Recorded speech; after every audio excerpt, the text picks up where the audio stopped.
అమరావతి మందడంలో కేంద్ర మంత్రి పెమ్మసానికి నిరసన సెగ తగిలింది. నిన్న గ్రామ సభలో రైతు రామారావు ప్రాణాలు కోల్పోయాడు.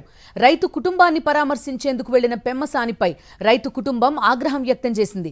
ఎందుకొచ్చారంటూ పెమ్మసానిని నిలదీసింది రైతు ఫ్యామిలీ. మళ్లీ ఎవరిని చంపడానికి వచ్చారంటూ ఆగ్రహం వ్యక్తం చేశారు రైతు రామారావు కుటుంబ సభ్యులు. ఎమ్మెల్యే శ్రావణ్ కుమార్ వల్లే రామారావు చనిపోయాడని ఆరోపించారు. పోయిన మనిషిని తీసుకొస్తారా అంటూ కన్నీరు మున్నీరయ్యారు. మీ సానుభూతి మాకు అక్కర్లేదంటూ కుటుంబ సభ్యులు సీరియస్ అయ్యారు.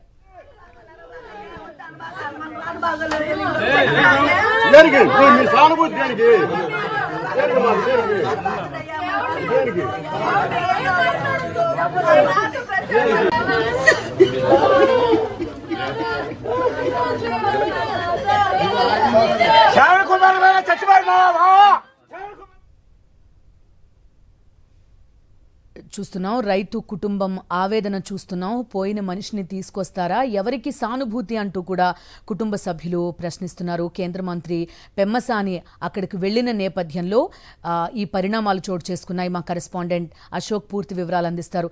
అశోక్, చెప్పండి, అక్కడ అమరావతి చుట్టుపక్కల ప్రాంతాల్లో ఎలాంటి పరిస్థితి ఉందో అందరికీ తెలిసిందే. ఆయన రామారావు రైతు ఎంత ఆవేదనతో నిన్న మాట్లాడారో కూడా, ఆయన పరిస్థితి ఏంటో కూడా నిన్న అందరికీ అర్థమైంది.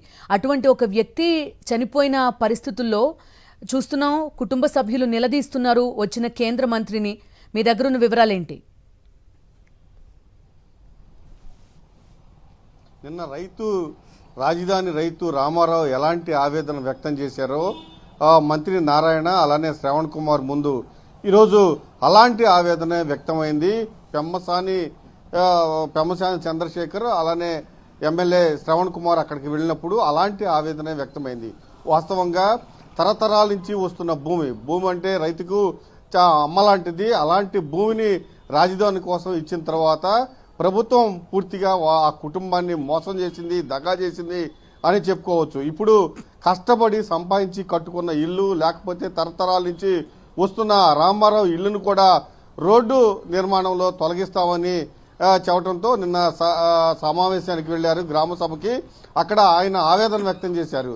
నేను రాజధానికి భూమి ఇస్తే పూర్తిగా నాకు అన్యాయం జరిగింది, నాకు ఎక్కడో వాగులోకి తీసుకెళ్లి నా రిటర్నబుల్ ప్లాట్లు ఇచ్చారు, ఇప్పుడు ఇల్లు కూడా ఇవ్వమంటే అడుక్కు తినాలా, బొచ్చులు తీసుకెళ్లి రోడ్డు మీదకి వెళ్లి మేము అడుక్కు తినాలి, కాబట్టి అందరికీ ఒకే చోట ఇవ్వండి, సీడ్ యాక్సెస్ పక్కన ఇవ్వండి, లేకపోతే హైదరాబాద్లో గొంతులు కోసినట్టు మా గొంతులు కూడా కోసేస్తారంటూ నిన్న ఆవేదన చెంది ఆ గుండె ఒక్కసారిగా ఆగిపోయిన పరిస్థితి మనం చూసాం.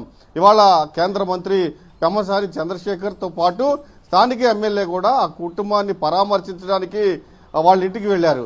వాళ్ళని చూడగానే ఒక్కసారిగా ఆ కుటుంబ సభ్యుల్లో, రామారావు కుటుంబ సభ్యుల్లో ఆగ్రహం కట్టలు తెంచుకుంది. వెంటనే వస్తారా, ఎవరి కోసం వచ్చారు, ఎందుకు వచ్చారంటూ ఆగ్రహం వ్యక్తం చేశారు. ఖచ్చితంగా ఎమ్మెల్యే తెనాలి శ్రవణ్ కుమార్ వల్లే తన బావ చనిపోయాడంటూ ఆవేదన వ్యక్తం చేశారు. ముమ్మాటికి ఎమ్మెల్యే శ్రవణ్ కుమారే దీనికి కారణం అంటూ రామారావు బావమర్ది ఆవేదన వ్యక్తం చేశారు. అశోక్, కేవలం రామారావు ఒక్క ఆవేదనే కాదు, 15 ఏళ్లుగా వాళ్ళందరూ ఎంత బాధపడుతున్నారో, ఏదో కొంత సంపాదించుకుందామనో రకరకాల కారణాలతో భూములు ఇచ్చిన వాళ్ళంతా ఉన్నారు. సాక్షిలో చెప్పిన వారితో, లేకపోతే ఎవరో చెప్పిన వారితో కాదు, స్వయంగా టీడీపీకి సంబంధించిన మీడియాలో కూడా ఆ రాజధాని రైతుల ఆవేదన అన్నది వాళ్ళు కూడా చూపించారు. అయినా కూడా ఒక మార్పు రావడం లేదు. ఎందుకు? ఇప్పుడు రామారావు ప్రాణం పోయింది, మరి ఇంకెంతమంది ప్రాణాలు పోవాలనేది అక్కడ ఉన్న వాళ్ళందరి ఆవేదన కూడా. చాలా దారుణమైన పరిస్థితి. పొలాలు తీసుకున్నారు, ఇప్పుడు ఇల్లు కూడా తీసేసుకుంటామని చెప్తున్నారు. అదే ఇప్పుడు రాజధాని రైతుల్లో మింగుడు పడది ఆవేదన.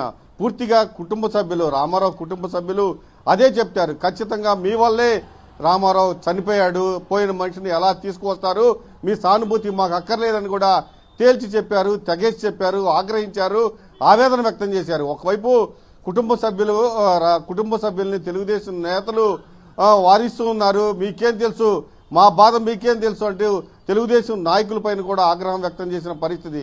నిజంగానే పొలాలు రాజధానికి ఇచ్చేశారు, ఇప్పుడు ఇల్లు కూడా ఇవి ఇస్తే అన్యాయం ఎలా జరుగుతుందనేది రామారావు కథనే ఒక ఉదాహరణ. ఖచ్చితంగా రామారావు ఒక ఉదాహరణ అని చాలా మంది రైతులు మనకు ఫోన్ చేసి చెప్తూ ఉన్నారు. ప్రభుత్వం పూర్తిగా అన్యాయం చేసింది, ఎక్కడెక్కడో ప్లాట్లు ఇచ్చింది, అవేమో ఎవరు కొట్టలేదు, చాలా ఇబ్బందిగా ఉంది ఆవేదన వ్యక్తం చేస్తూ ఉన్నారు. Bindu. Right Ashok, thank you.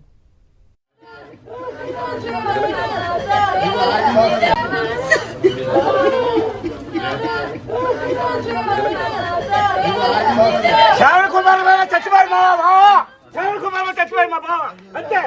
ఆయన బాగా చచ్చిపోయాడు అంతే, ఆయన బాగా చచ్చిపోయాడు, ఆయన బాగా చచ్చిపోయాడు. ఆయన తీసుకుంటాం మాకు ఫైనాన్స్ ఈ పనులు అంటే మా పనులు ఫైనాన్స్ మీరు చెప్పాల్సి వచ్చారా మీరు